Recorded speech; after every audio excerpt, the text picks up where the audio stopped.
श्री स्वामी समर्थ. आपण आलो आहे महालक्ष्मीला. आपण पाहू शकता आम्ही लेंगरे ते विटा आणि विटा ते सांगलीवरून ट्रेनमधून आम्ही डायरेक्ट कोल्हापूरला आलो. कोल्हापूरवरून रिक्षा करून आम्ही त्या धर्मशाळेत राहिलो होतो. आम्ही संध्याकाळ तिथे राहून सकाळी पहाटे दर्शनाला आलो. मस्तपैकी कोल्हापूरचे दर्शन घेण्यासाठी आलो होतो. मस्तपैकी दर्शन झाले. हे पाहू शकता आपण. दर्शनानंतर आम्ही जे फोटो काढलेले आहेत ते पाहू शकता तुम्ही.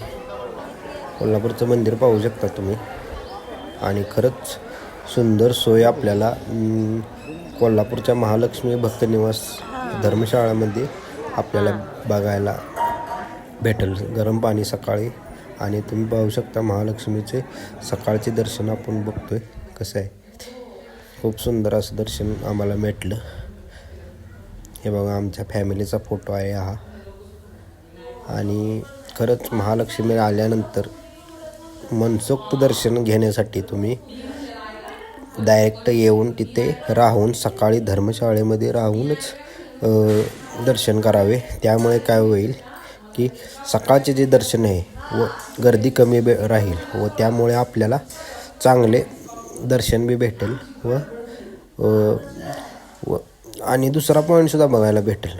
आणि धर्मशाळेमध्ये राहण्यासाठी फक्त 400 रुपयेमध्ये आपल्याला रूम भेटेल. सकाळी उठल्यानंतर गरम पाणी, सगळी स्वच्छता आणि सगळा असं सुंदर असं त्यांचं नियोजन आहे. स्वच्छता तर खूप छान आहे. आणि आपण बघू शकतो हे मंदिर आहे कोल्हापूरचं. आणि कोल्हापूर दर्शन झाल्यानंतर आम्ही आदमापूरला गेलो. आदमापुरात आम्हाला संध्याकाळची आरती गावली. ते पाहू शकताय आपण. आदमापुरातील संध्याकाळी 7:30ची आरती जी असते ती आम्हाला गावलेली होती. दर्शनसुद्धा खूप चांगल्या प्रकारे झाले. 31 डिसेंबर असल्यामुळे गर्दी भरपूर होती. त्यानंतर आम्ही तिथे भक्तनिवासमध्ये आम्ही राहिलो व सकाळ उठून आणखीन दर्शन घेतले. बघू शकताय माझी फॅमिली आहे. आणि हे भक्तनिवास आहे. भक्तनिवाससुद्धा तुम्ही बघू शकता. भक्तनिवास खूप चांगल्या प्रकारे आहे. सकाळी 3 वाजल्यापासून सकाळी 7:30 वाजेपर्यंत गरम पाणी तुम्हाला बघायला भेटते. आणि आता तुम्ही सकाळचे हे दर्शन पाहू शकता. 1 तारीख 2026 पहिलाच दिवस आम्ही बाळूमामाचे दर्शन खूप चांगल्या प्रकारे झाले. व अशा प्रकारे दर्शन मिळणे कोणाच्या बी नशिबात नसते. त्याचबरोबर नवीन वर्षात आम्हाला 2 तारखेला पालीची यात्रा बघायला भेटली. पालीचं जे खंडोबाचं मंदिर आहे तुम्ही पाहू शकता. किती सुंदर आणि किती असं मनसोक्त बघण्याजोगं मंदिर आहे. तुम्ही बघू शकता. हे मित्र आहे माझ्यावर मी आहे.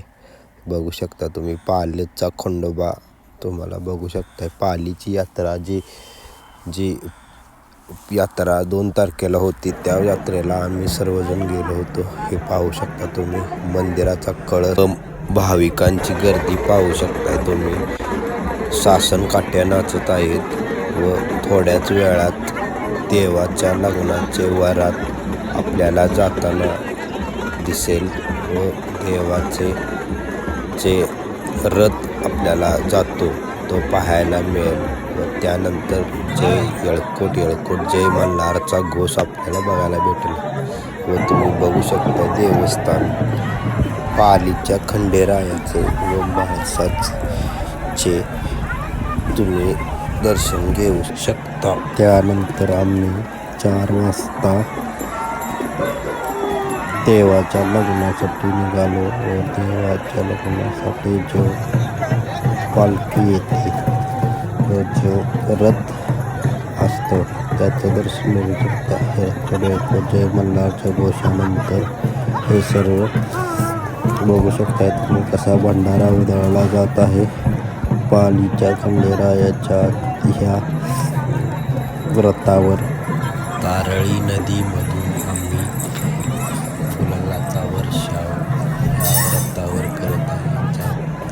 तिथून पुढे जाऊन खंडेरायाचं व म्हाळसाचं लग्न होतं. 4च्या दरम्यान रथ निघतो व रथाला देवाच्या मूर्त्या असतात व पुजारी येऊन तो रथ पुढे ज्या ठिकाणी आपण थांबतो त्या ठिकाणी